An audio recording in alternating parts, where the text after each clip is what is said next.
Kimia, kami akan mempersoalkan karena siapapun yang pemilik saham PT Cibi Kimia, kami akan persoalkan nantinya.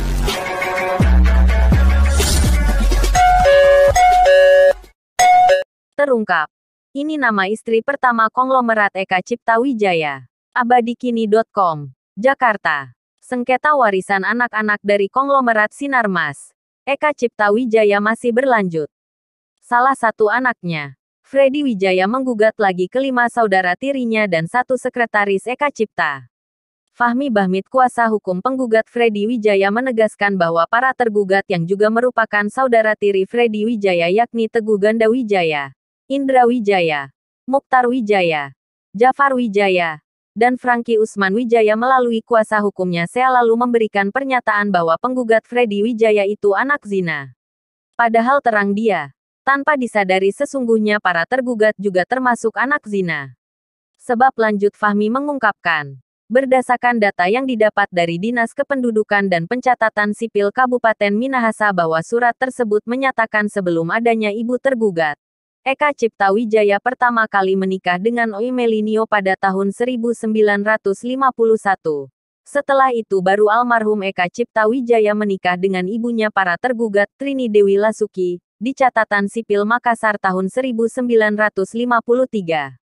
Kalau berpikirnya seperti itu, berarti ya tergugat juga anak zina. Dalam surat itu juga almarhum Pak Eka Cipta Wijaya mengakui kalau Freddy Wijaya dan ibunya itu anaknya dan istrinya itu berdasarkan Akta Wasiat nomor 236 tanggal 20 November tahun 1991 yang saya dapatkan dengan menyebutkan istri-istri dan anak-anak, kata Fahmi kepada Abadikini.com usai sidang di PN Jakarta Selatan, Rabu, tanggal 8 September tahun 2021. Lebih lanjut, Fahmi menegaskan bahwa almarhum Eka Cipta Wijaya mengakui kalau Freddy Wijaya adalah anaknya. Maka aneh kalau para tergugat begitu antusiasnya menyebarkan informasi bohong bahwa Freddy Wijaya adalah anak zina. Padahal, tegas Fahri, pihaknya tidak memperdebatkan masalah perkawinan. Menurutnya, perkara ini murni terkait dengan wasiat almarhum Eka Cipta Wijaya. Kenapa persoalan wasiat yang kita gugat ke pengadilan?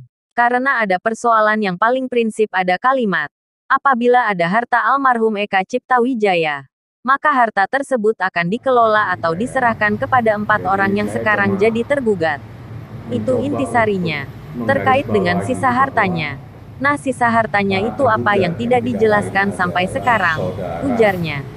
Menurut Fahmi, para tergugat ini tidak paham tentang UU KUHP Perdata maupun UU Perkawinan. Sebetulnya, kata dia, di dalam hukum itu sah atau tidaknya sah perkawinan itu bukan berdasarkan selembar akta kelahiran, akta nikah atau akta catatan sipil. Itu cara berpikir yang keliru. Cara berpikir yang benar itu bahwa sepanjang perkawinannya berdasarkan hukum dan agama itu adalah sah, katanya. Almarhum Eka Cipta Wijaya, kata Fahmi, menikah dengan ibunya Freddy Wijaya, Lydia Herawati Rusli, berdasarkan agama Buddha. Itu berarti sah.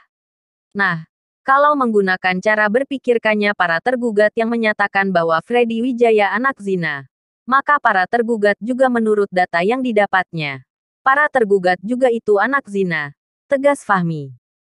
Anak luar nikah pun mempunyai hak sepertiga dari harta. Nah, itu ada di KUH Perdata. Jadi seperti itu. Ada tambahan Pak Freddy? Ini kami coba tanggapi. Jadi sebetulnya yang kami mohonkan itu seperti ini. Ini mungkin bisa difoto aja dalam permohonan kami. Ini dari yang pertama itu dari pokok perkara. Ini silakan, tidak apa-apa, ini yang kita minta. Kita tidak kaitannya sama perkawinan. Jadi cara berpikir yang keliru kalau dia bahas-bahas kawin, bahas sahnya perkawinan. Kita nggak ngurusin kok, karena kita berangkat dari KUH Perdata dan kita paham bahwa perkawinan itu bukan didasarkan kepada selembar kertas atau perkawinan, tapi didasarkan kepada dilaksanakan berdasarkan agama dan kepercayaan. Kalau agama Buddha ya sesuai dengan agama Buddha, kalau itu terpenuhi ya sah. Kalau tidak dicatatkan itu urusan administrasi. Ini yang kita gugat, yang kita masalahkan seperti ini. ini kita juga, jadi semua harta itu kita anggap masih harta budel. Nah, karena ini ada terkait dengan Ciwi Kimia, kami akan mempersoalkan karena siapapun yang pemilik saham PT Ciwi Kimia, kami akan persoalkan nantinya karena ini jelas Ciwi Kimia adalah perusahaan yang didirikan oleh almarhum ayahnya.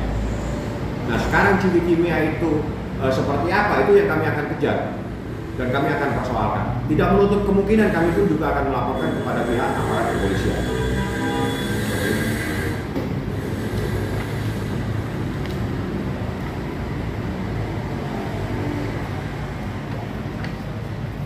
Nah, ini semuanya, ini yang kami persoalkan. Jadi kita nggak ada urusan anak kawin tidak kawin, karena nggak perlu lagi dibahas, karena itu ada rujukannya, putusan Mahkamah Konstitusi ada, KUH Perdata ada, seperti itu.